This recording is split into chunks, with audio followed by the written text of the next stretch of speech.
be talking about a topic which is very common in our day-to-day practice. But unfortunately, though we seem to do wonderful ACL reconstructions with the hamstring graft, why don't all our patients go back to a professional level of play?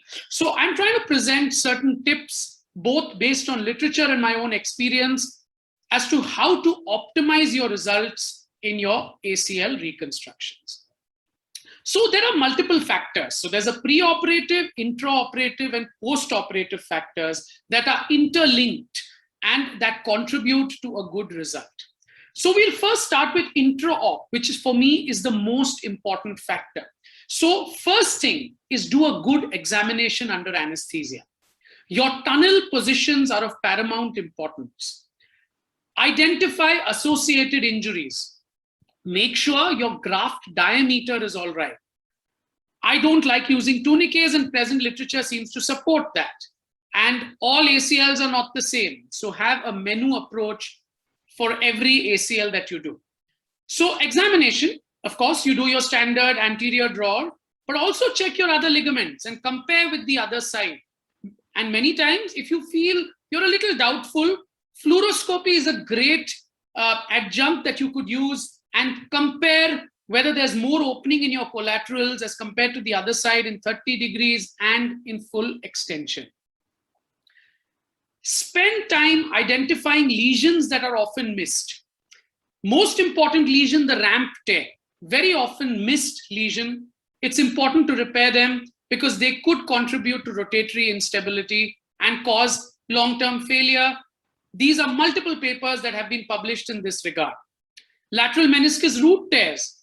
Important to repair them as they are known to contribute towards stability of the knee. And of course, arthroscopy can also be used to identify collateral ligament injuries by seeing more opening on either side. Again, where do we put our tunnels? So what is the ideal tunnel position? So one man's meat may be another's poison. So put the ACL at its native footprint. That's what literature seems to tell us today. So what is the native footprint? Now, that is specific, especially difficult to identify in chronic cases where there's no stump left. So there's a wonderful paper by Robert Magnuson where he shows the ideal tunnel position, which is the green area that you can see here. Now, remember, this is a 3D CT scan of the lateral wall of the notch in 90 degrees of flexion. So it's very important to see what your degree of flexion is on table while you're making this tunnel and try to be near this green area. Improve your predictability of tunnel position. That's important. Where you like putting it, you should put it every time. This is your standard view of in an anterolateral portal. When you see end on through a high anteromedial portal or an accessory anteromedial portal, you see an end on view. So chances of you making mistakes are less. And I have published quite a bit on this. And to improve your predictability, using a high anteromedial portal makes sense. Of course, I don't have to dwell too much on this. Graft harvest, you all are great at it. But make a liberal incision for those who are starting off initially. And those who are doing it on a regular basis, use the mobile window concept, for which you need a good assistant who knows where to show you when. And try to get as much graft length as possible, either by using an open stripper or trying to cut it off as close to the tibia or as close to the tuberosity as possible. Now, what is the best graft diameter? So you need good graft diameter for a successful surgery. So this was a landmark paper in 2012 by Magnuson again.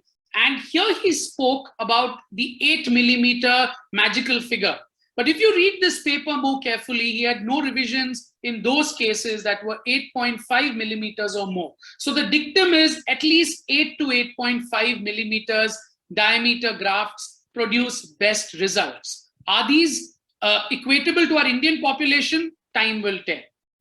There are multiple ways of making your graft thicker. So remember, you need only about 70 mm of graft if you're using suspensory fixations at either end. So focus on your diameter. You can make it smaller. You can make it about 70 millimeters. There are various techniques described to get a 6-tail graft or a 4-tail graft with adequate diameter and length, but which compromises slightly on the length of the graft, keeps it around 70 millimeters. So Do what works for you, but try to get this diameter. Most important, all ACLs are not the same. Preserve the native ACL wherever possible, known as the biological augmentation technique. And there are a lot of papers that speak about this. And I call it the menu approach to my ACL. So all my ACLs are not the same. So bundle specific reconstructions. You may see this very often in your ACLs where you have a continuous stump there, goes all the way. See, stump goes all the way till the notch. So I tend to preserve the ACL as well as reconstruct along with it. Sometimes you may have a specific bundle tone, the other bundle a little lax. So I tend to retension the other bundle and reconstruct the ACL. Sometimes you just have a femoral avulsion with most of the stump intact. If you're not going to do a repair, the Samba technique works very well, preserving the whole stump and passing your ACL through it. And I never stay away from ACL femoral avulsion primary repairs. And you can see one of my cases at 3 years show that it heals beautifully. So it's important to preserve the stump because the stump has vascularity, the stump has proprioception, very important. I tend not to use a tourniquet because there's less swelling, less blood loss, earlier quads rehab. For that, maintaining hypotensive anesthesia with a 90 mm systolic is important. I tie but don't inflate. Preventing infection is the key to success. Of course, IV antibiotics, 1 dose pre-operatively and 1 dose post-op, which most know. Position your patient properly. I like to do all my ACLs on my table. Keeping it down increases your chances of infection, especially when you're working with multiple assistants. And soaking your graft in an antibiotic solution like vancomycin has been proven to show excellent results in preventing infection. And this wonderful paper tends to ratify this philosophy. So I use vancomycin 500 mg in 100 ml of normal saline. I dip my graft and put a gauze dipped in this solution around my graft while I'm doing my ACL reconstruction. Pre-operatively, of course, the prehab is important and proper clinical evaluation. So prehab should be done 6 weeks in advance. Ideally speaking, this doesn't hold good when you have a meniscus tear and you have to repair it. So resistance exercises, balance exercises. And there are wonderful articles describing various prehab modalities. Do a thorough clinical examination. Rotatory instability, identify these cases with explosive pivot shift test. They're not the same. Ligamentous laxity patients. Remember, reconstituting some hyperextension is important. Make your tibial tunnel slightly posterior. The obese are not the same, especially the active obese. So you need to supplement these many times with a lateral extra-articular tenodesis and do not shy away from doing this for extra stability. Examine your patient while walking because you may be surprised on an X-ray with medial compartmental osteoarthritis and the patient having a thrust. So don't shy away from a HTO with an ACL in such cases. ACL done on one side already. So these are not the same cases. Remember, if they're not psychologically confident about their ACL, proper rehab has not been done on that side. They may be prone to a higher incidence of ACL on the other side. So focus on that knee as well.